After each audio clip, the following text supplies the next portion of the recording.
海闊本算清靜，沙礫偏要吹進眼睛，關起雙眼安我天命，看見卻是你身影，承受冷血這罪名，減了壽命，每個報應要是注定，可要認命，黃沙做我背後風景，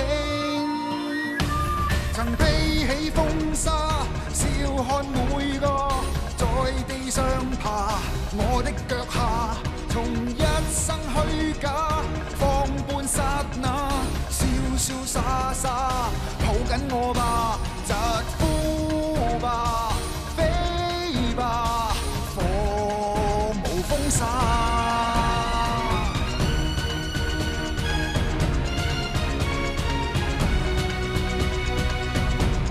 想要留下說多句夢話，門外卻是我天下。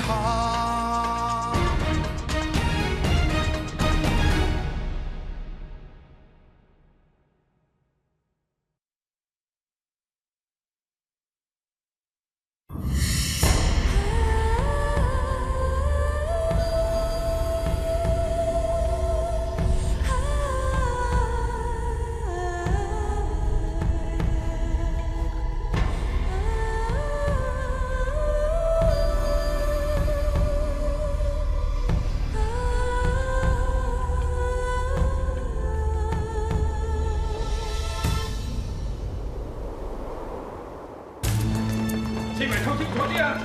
係。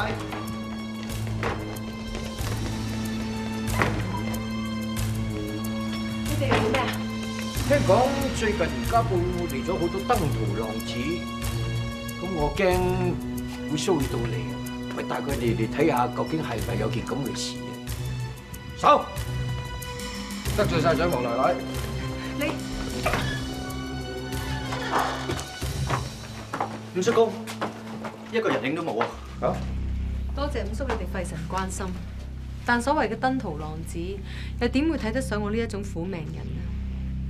睇怕你哋今日都係白行一趟噶啦。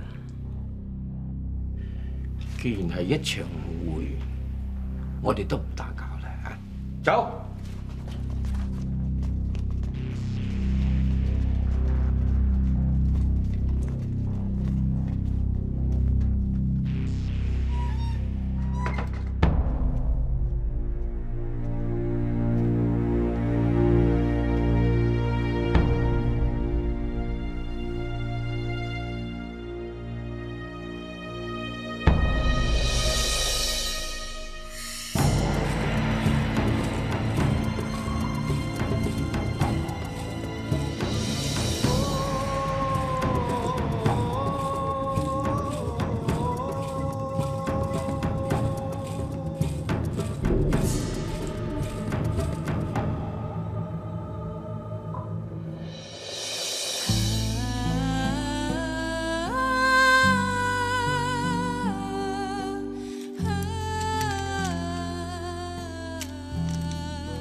對唔住啊，冬兒，我真係做唔出，我做唔出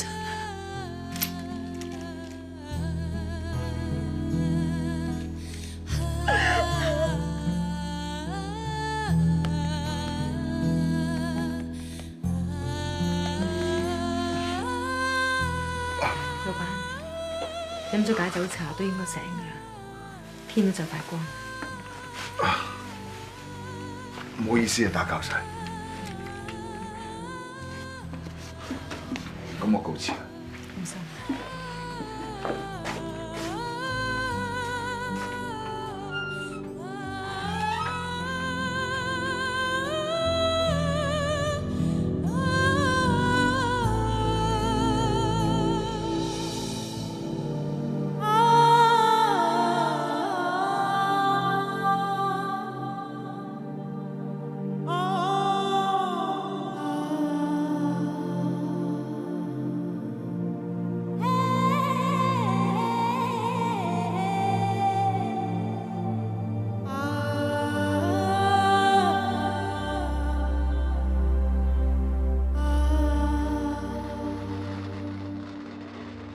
得㗎？點可以就咁應承袁老闆㗎？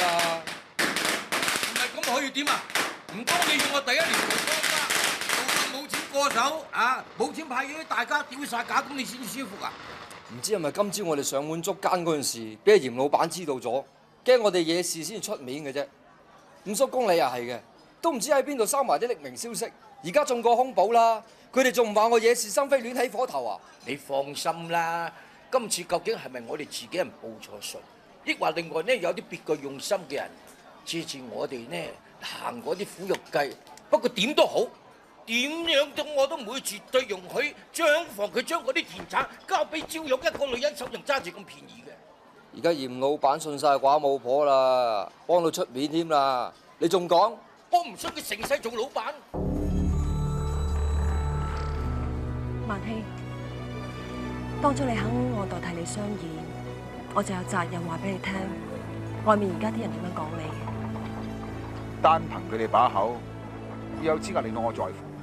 人言可畏，嗰班人早就唔服，呢啲係日積月累嘅事。喺我哋高原上嘅男人，之所以成者為王，從來都唔講以德服人呢一套。但試問天下間，邊個做頭領做當家嘅，會自找麻煩自掘墳墓咁蠢？冇你喺度撩是生非，我死要代人出頭，還人一個公道咩？朝玉情信嘅事根本與我無關，我要點講你先肯信我？夠啦！我之所以唔信你，係因為我早有偏見，定係因為有人令我連番失望？呢樣你好清楚。萬希，我只係想講一句，可能對你嚟講，就應該對我冇耐性。夫妻之間相處本來就係咁，我好明白。但調翻轉頭，我絕對唔會。老闆，又出事啦！咩事啊？剛啱我有個同鄉咧喺同村走貨上咗嚟山上邊，佢話俾我聽啊，嗰間天福銀號咧，因為走私銀元俾南京政府查封咗啦。真係天福銀號？係啊，就係二少爺話穩陣啲嗰間咧。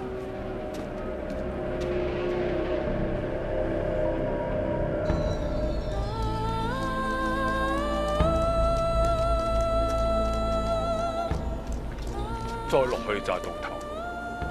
我睇我哋父女就陪你哋一齊行到呢度就算嘅。羅大叔，你哋真係唔同我哋一齊行啊？我哋父女係打井嘅，要靠呢片土地先至可以揾到啖飯食。試問我哋又點可以輕易離開呢片黃土高原呢？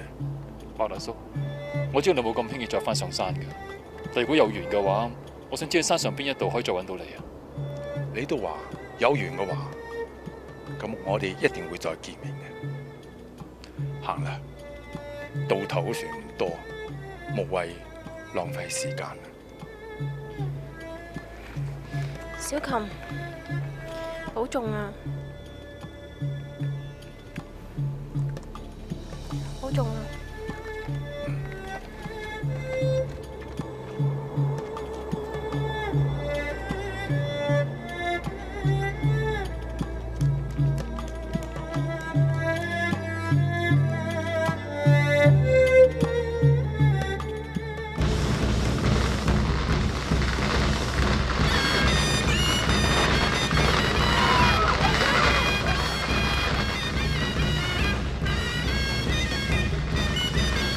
上面過一晚夜，落咗船之後，行多2-3日路就可以轉坐火車㗎啦。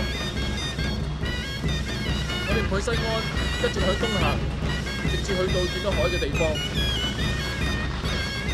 我要我哋嘅蘇蝦一出世就可以見到一個好大好闊嘅海。我諗咗個名㗎，若果係生仔嘅，我會希望叫佢做世遠，就離開嚴家鋪好遠好遠，永永遠遠嘅意思。若果係生女嘅，個名我仲未諗到，因為個名一定比個娘親更加靚、更加好。我想叫佢做小祥啊，但係個名唔係咁吉祥。但喺佢一生人入邊，到最後都可以揾到佢一生中摯愛。咁喺山上面嘅人嚟講，佢已經好幸福，好命啦。好啊。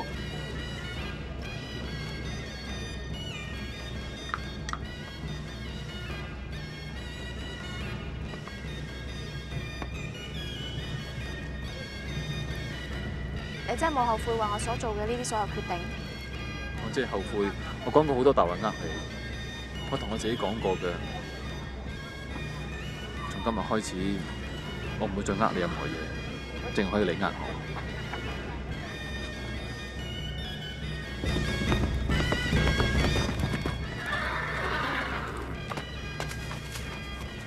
好彩你未走就東升少爺，呢樣嘢咧係老闆叫我親手交俾你嘅。老闆佢咧今朝仲吩咐我同你講咧，呢筆錢無論你收唔收都好咧，佢都唔會再攞翻噶啦。所以東升少爺，我求你千祈唔好要我為難啊！今朝佢琴晚冇事咩？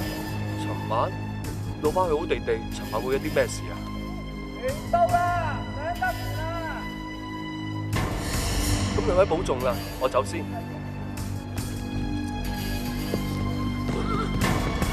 東升，走啦，我哋走啦。買嘅錢我唔可以要㗎。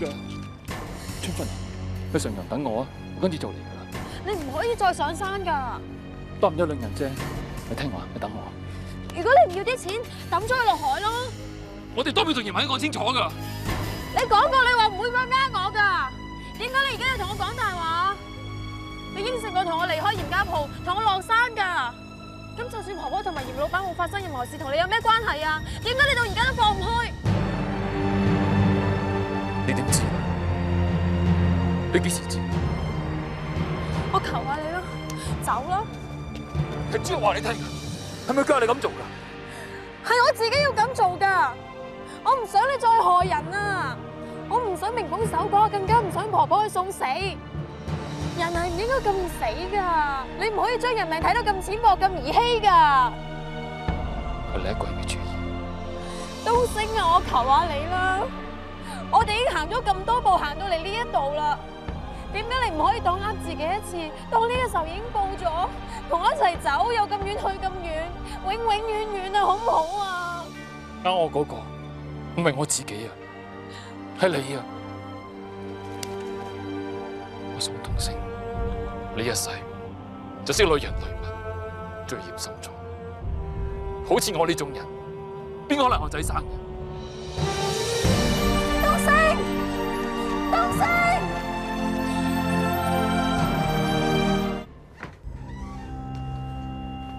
乜係你啊，萬希？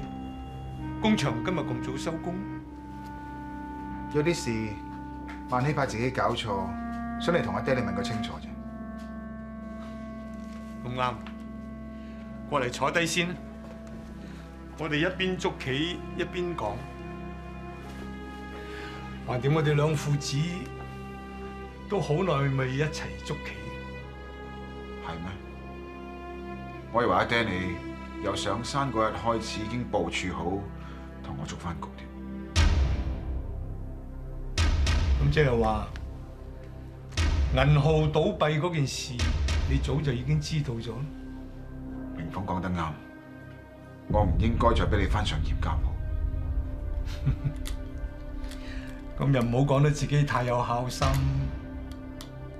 當日你到底係太過相信我，定抑或你唔再相信阿明鳳，所以樣樣嘢都倒行逆施？係你自己先至最清楚。我從來冇唔認你係我阿爹。咁你又覺唔覺得我嚴國業會對一個過繼嘅仔，好似自己嘅親生仔咁看待？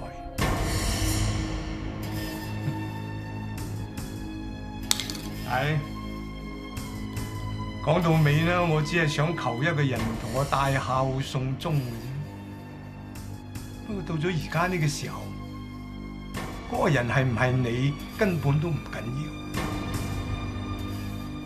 要，因為我已經同阿漫天講咗，過2日我就將佢過繼嚟我哋呢一邊。係嘅，佢係冇你咁有本事，但係佢勝在夠膽細，肯聽話，肯聽教，完全唔敢逆我嘅意思。嗱，就攞今次吉慶堂嗰啲錢銀周轉嚟講咧，佢都安排得好好。我冇睇錯人啊！至於你咯喎，嚴宋兩家要太公分錢嘅時候都就快到，但係到時你又冇錢俾，你呢個嚴老闆個位都唔會坐得好耐。到時我會叫你落台，不過只要落得唔係咁難睇就得。只要阿漫天一日坐到正，我哋就會攞啲錢翻嚟。咁到時嚴家鋪仍然係我哋嚴家話事，你大可以放心。做咩？唔服啊？嗯？唔甘心啊？要贏唔係冇辦法㗎。開槍！你一槍打死我，只要你打死我，漫天就唔會再同你鬥。嗰啲錢你即刻就可以攞返。你以為我唔會咁做？你即刻開槍打死我！如果你想繼續做呢個嚴老闆，你就唔好講咁多廢話，開槍打死我！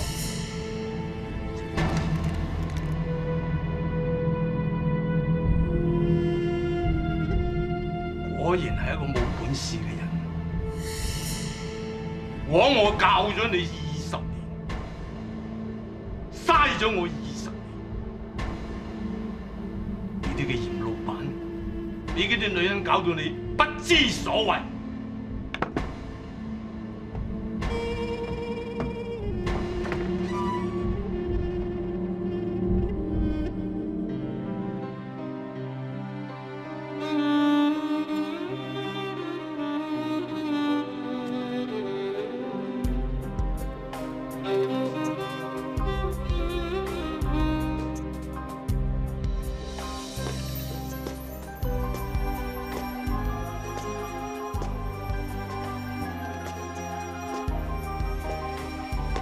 點會你？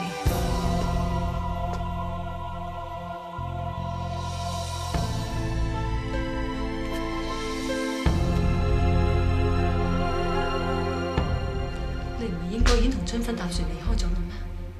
點解你仲要翻轉頭？呢句説話應該問你自己。點解嚴萬希今朝仲可以使人送錢嚟到頭？依照計劃，五叔班人唔係早應該將你手度拿來嘅咩？依照計劃，你唔係早應該喺嚴家鋪嘅人面前指證嚴萬希就係奸夫？你係怕所以臨陣退縮啊？我應該估計得到，單憑春芬，佢係冇呢個本事可以呃你離開呢個高原。即係你求埋春芬嚟呃我？你琴晚根本冇叫嚴萬希過嚟過府謝罪。佢係有赴約，但係結果唔係你計算得到。廢話！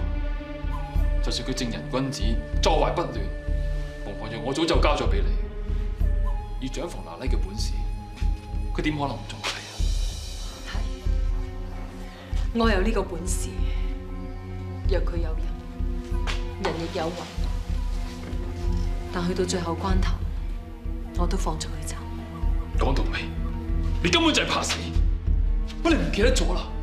都有邊個殺死㗎？你唔記得為自己嘅仔報仇咩？你點會放嚴萬希走㗎？我記得，我乜嘢都記得，我仲好記得喺導演心目中佢梁真究竟係一個咩人？正正因為呢個原因，我更加唔想再執着落去。都要人已經死咗，就算死多一個嚴萬希，都要可以翻生咩？春芬佢講得啱，與其執着一個已經死咗嘅人，倒不如好好珍惜眼前嘅人啦。我哋每一個人都可以選擇第二條路㗎。路？咩路啊？你呢個長房奶奶事到如今，除咗報仇之外，乜仲有第二樣嘢值得你去做嘅咩？乜你以為仲有第二條路值得你行嘅咩？我係冇，但你仲有。春芬佢仲等緊你㗎，你離開呢一度啦。唔得！小徐嗰時得不明不白嘅，我拳墳前發過誓，我一定幫佢討回公道，我唔會俾葉馬好過。就算冇你幫忙，大不了我同葉馬同歸於盡。但小徐呢個手，我係唔會放棄，所以你聽住，葉馬你一定要死！到死！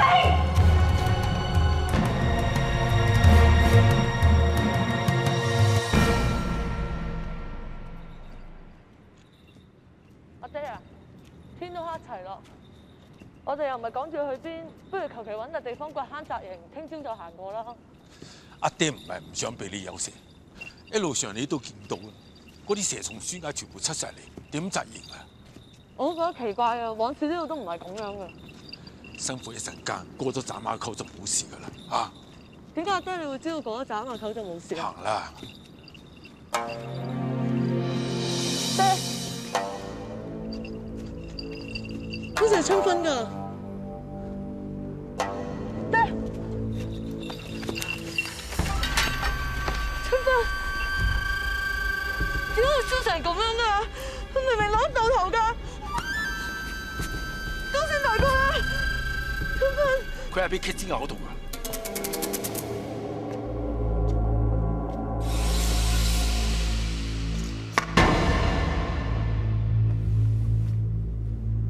你唔係落咗山嘅咩？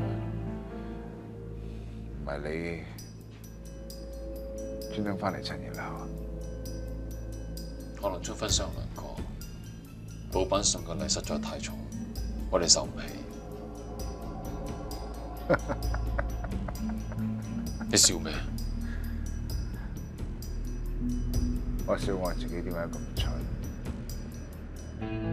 以為盡一份心意送你哋一程，點知到頭來阻住你哋上路，又以為盡一點孝，但係到頭嚟，反正都係唔需要。老闆，你今日飲得太多啦。過多幾日，你要叫第二個做老闆。你講咩？發生咩事？明鳳一早勸我唔好俾阿爹翻上山，但係我一意孤行，我以為可以贏盡天下人。你可以要阿爹嘅，我都可以在我掌握之中。但係事與願違，我都係輸得一敗塗地。嚴老爺一直唔係有病在身嘅咩？阿爹有其實心病，只不過既然已經扭轉乾坤，收復失地，再嚴重嘅心病都可以不藥而愈。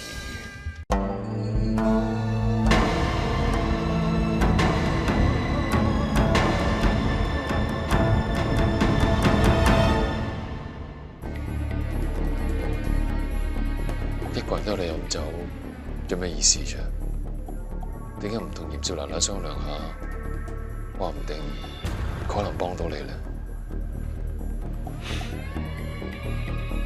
你叫我聽佢講，事實證明，佢睇人嘅本事的確比你高。咁你又知唔知？佢提過我要防阿爹，防漫田。佢仲提我更加要防宋東升。你去而復返，我真係有理由相信。佢話你翻嚟係向我報仇。你真係咁諗？我點諗唔重要，你點諗先至重要。如果你真係諗住報仇嘅，今晚係一個好機會。反正我都失敗成功，你想唔係痛快？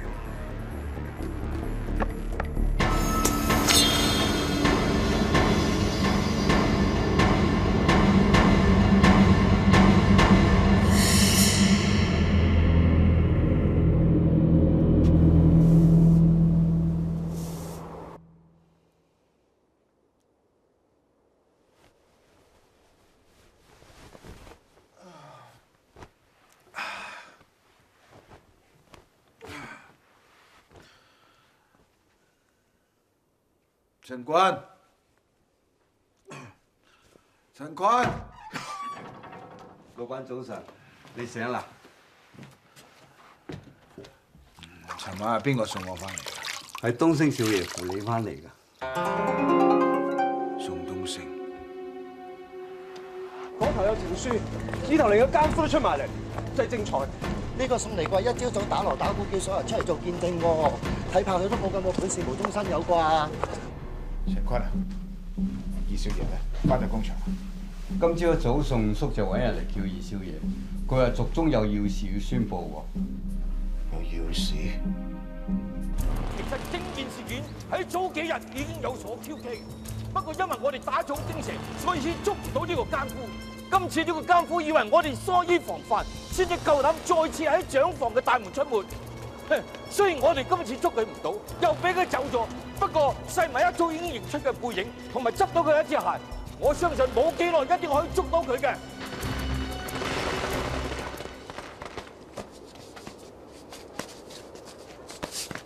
我要見長房奶奶，你哋咁係咩意思啊？對唔住，五叔吩咐落，長房奶奶而家戴罪在身，未得五叔嘅同意，任何人都唔可以入去見佢。我就正正為咗呢件事而嚟嘅，婦德有失，乃係族中大罪，我要親自去審問佢。都話未經五叔公同意，我哋唔可以放行咯。放肆！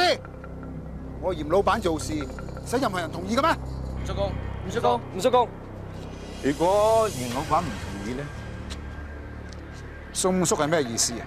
冇，我都係講事實啫。大少或者而家你仲係嚴老闆，只不過過咗聽日，連家鋪究竟邊個係老闆都仲未人知。看風使利，拉人之常情。但係宋叔艘船會唔會開得太快？風向嘅嘢隨時都會轉嘅。人老呢就冇咩好嘅，不過正係睇世事變化。人心所向，我睇得比人哋多幾年啊！袁老闆係邊個，確實呢係可以變化好大。不過袁老爺心中所諗嘅，我已經心中有數。事關遲啲，袁老爺會同二少爺嘅上契，到時你一定會好忙噶。咁所以我睇我哋長房對於呢件事咧，就唔需要你最麻煩啦。我自有辦法可以查清楚，至於到時係行族規，抑或係私家法，咪等到時嘅袁老闆去煩咯，無需要煩到你啊！係啦，我今日仲有好多事要辦嘅，我唔送啦喎。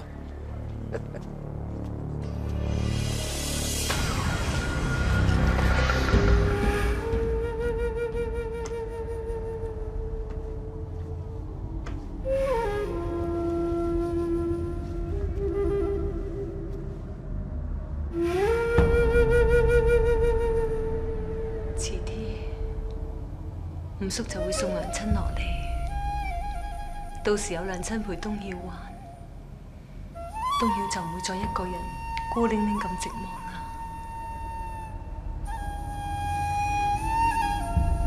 少爺，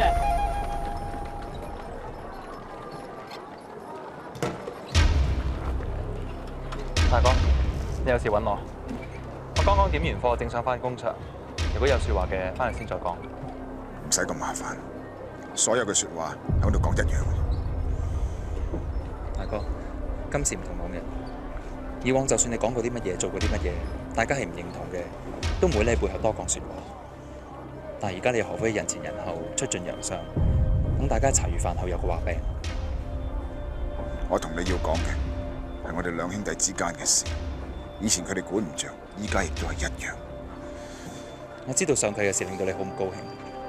但係既然嚴家嘅錢都唔再喺你手上，你而家仲嚟眷戀住老闆呢個位，會唔會固執得嚟太過天真？我知道唔使等到阿爹同你上契嗰一日，我已經唔再係咩老闆。你講得啱，我係固執，我執着嘅唔係我哋嚴家之間嘅事，我執着嘅係一條無辜嘅性命。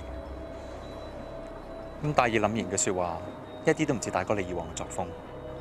你都係同我少嚟呢一套。咁陰謀計算，令我誤會明鳳而陷長房奶奶於不義嘅呢一切，而係你嘅作風咩？既然你已經知道我變咗，你而家仲嚟求我？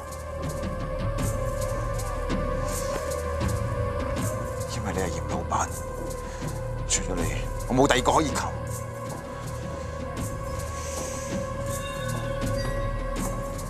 長房奶奶同你非親非故，喺你而家自身難保嘅日子，你反而仲咁去着緊另外一個女人？是非黑白你心知肚明，就算我哋嚴家鬥嘅你死我活，都唔應該連累其他人。連累無辜嘅事，大哥你以往做唔少，亦都唔見得你會幾計較。長房奶奶唔係其他人。係咯，咁我好想知道，究竟從幾時開始，呢個寡婦喺大哥你心目中變得咁唔同其他人啊？漫天，我一心嚟求你，你仲要耍啲咩把戲？除咗過身嘅大嫂之外，我難得見到大哥你咁着緊其他女人，我好奇啫。你係咪要我承認同長房奶奶有嫌，你先肯幫我呢個忙？論輩分，漫天始終係細，唔敢要求大哥喺我面前坦白啲乜嘢。如果你真係要承認嘅話，你就同大嫂去講。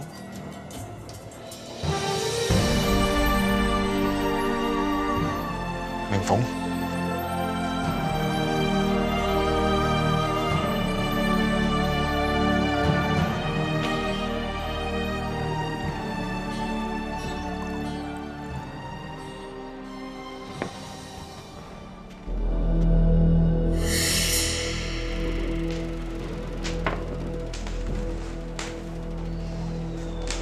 好窮好細，淨識飲酒，收場係點？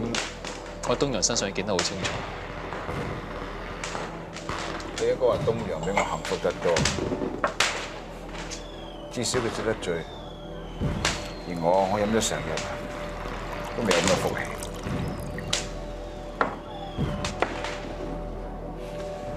你飲唔醉，係因為啲人趨炎附勢。你睇下，一知你唔係老闆，就連最好嘅酒都攞嚟招呼你。我做老闆嘅時候，從來冇俾過啲咩好處你，相反仲處處為難你。點解今時今日你仲嚟鼓勵我，要我爭翻個嚴老闆嚟做？你做唔做得翻嚴老闆，我並唔在乎。我只需要借助你一臂之力，去救翻長房奶奶。宋離貴已經唔放我在眼內，你唔趁呢家矛頭不在你，盡快落山同春芬會合，反而嚟惹你嘅宋五叔。我咁做只係對春芬有個交代。長房奶奶有恩於我哋，我並唔會眼白白睇住佢俾人點天燈都唔理。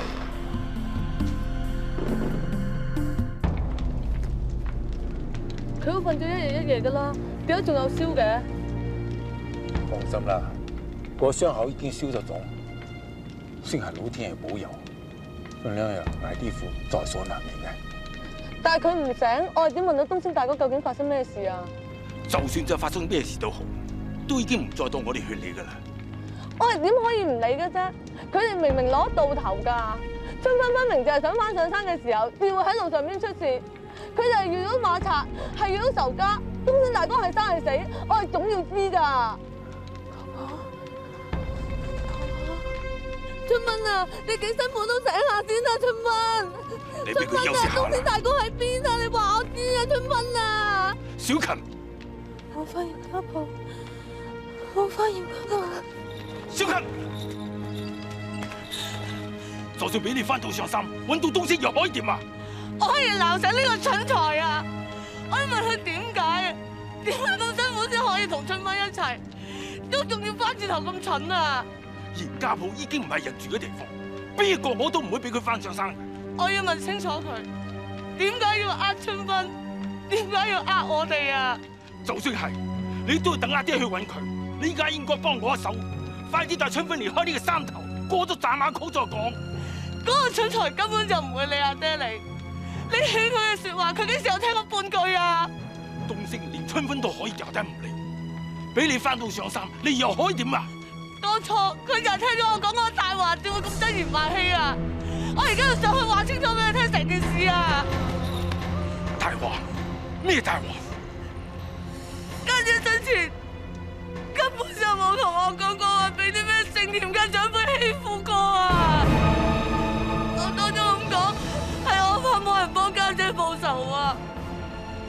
我唔想東升大哥就咁走咗去，我唔想佢離開嚴家鋪，我唔想佢離開我哋。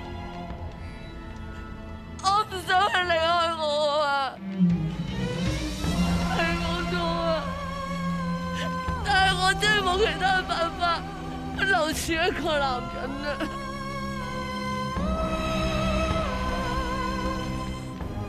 慧倫，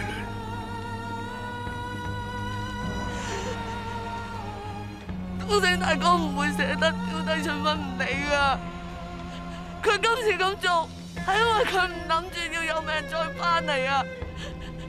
唔可以啊！唔可以啊！小近，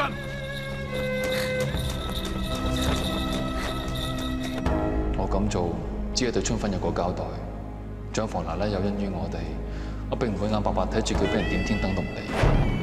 後日就係你伯爺同你細佬嘅上契日子。雖然你呢個老闆已經大江東去，但只要你辦實事務，將呢個日子有咁隆重搞到咁隆重，我相信五叔到時同埋佢養嘅狗一定會傾巢而出。只要大宅嗰邊嘅守衛有一刻嘅鬆懈，我就有機會去救人。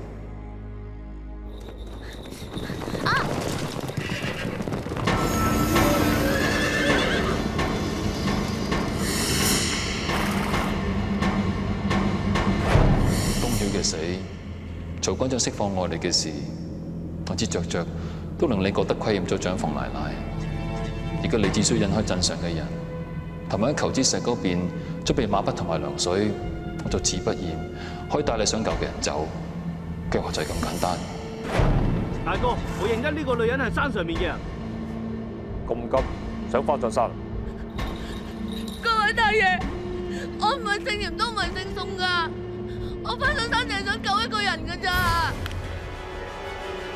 我知啊，冒險嘅人係我。就算事敗，俾人以為係奸夫嘅，個個都係我。唯一令老闆遺憾嘅，就係從此再冇機會見到長房奶奶，聽佢再向你講聲多謝。其他一切，仲使咩擔心計較啫？我唔會同嚴家鋪嘅人講話見過你哋噶，我根本就懶得理佢哋死。我翻上山淨係想救我東仙大哥咋，我唔想去再做錯事啊！做到連自己條命都唔理啊！你俾我翻上山通知佢啊！我求你哋俾我同東仙大哥講清楚成件事啊！我求下你哋啊，大爺！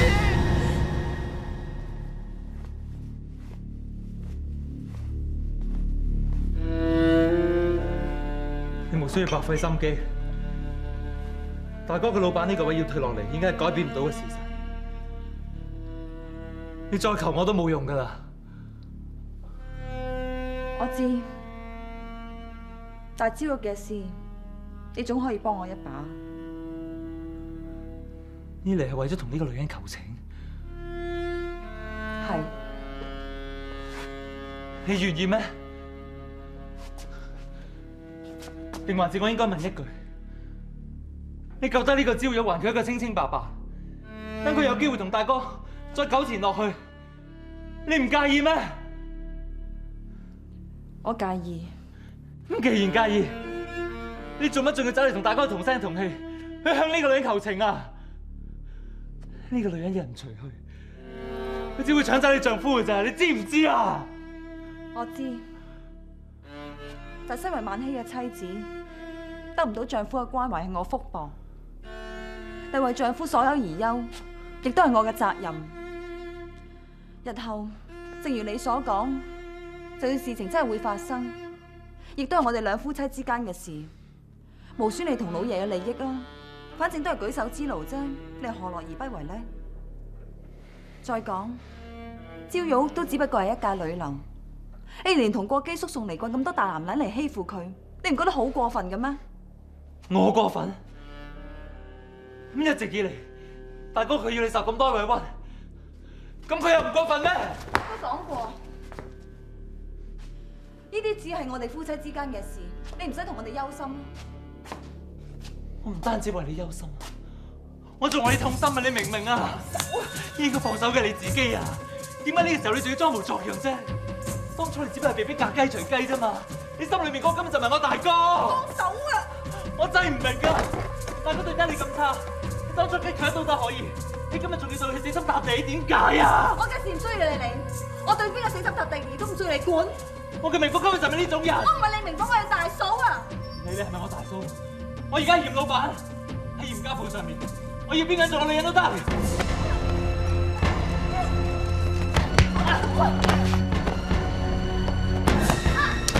點解啊？我已經證明咗俾你睇，我唔係一個冇用嘅人，我亦都證明咗俾你睇，我已經贏咗佢啦。點解你仲覺得我咁唔值得啊？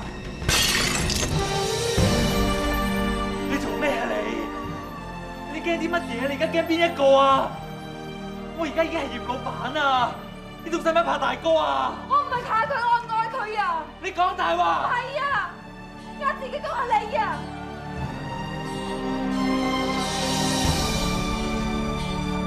唔係啊！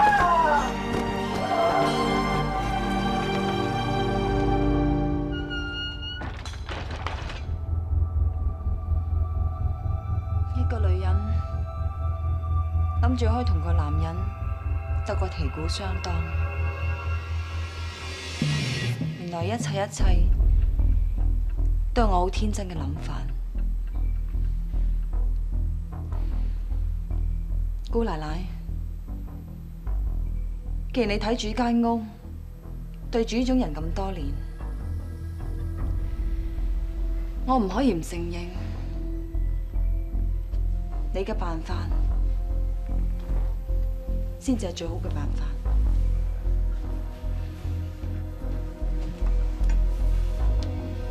姑奶奶，你一定要幫我同萬希過到呢一關。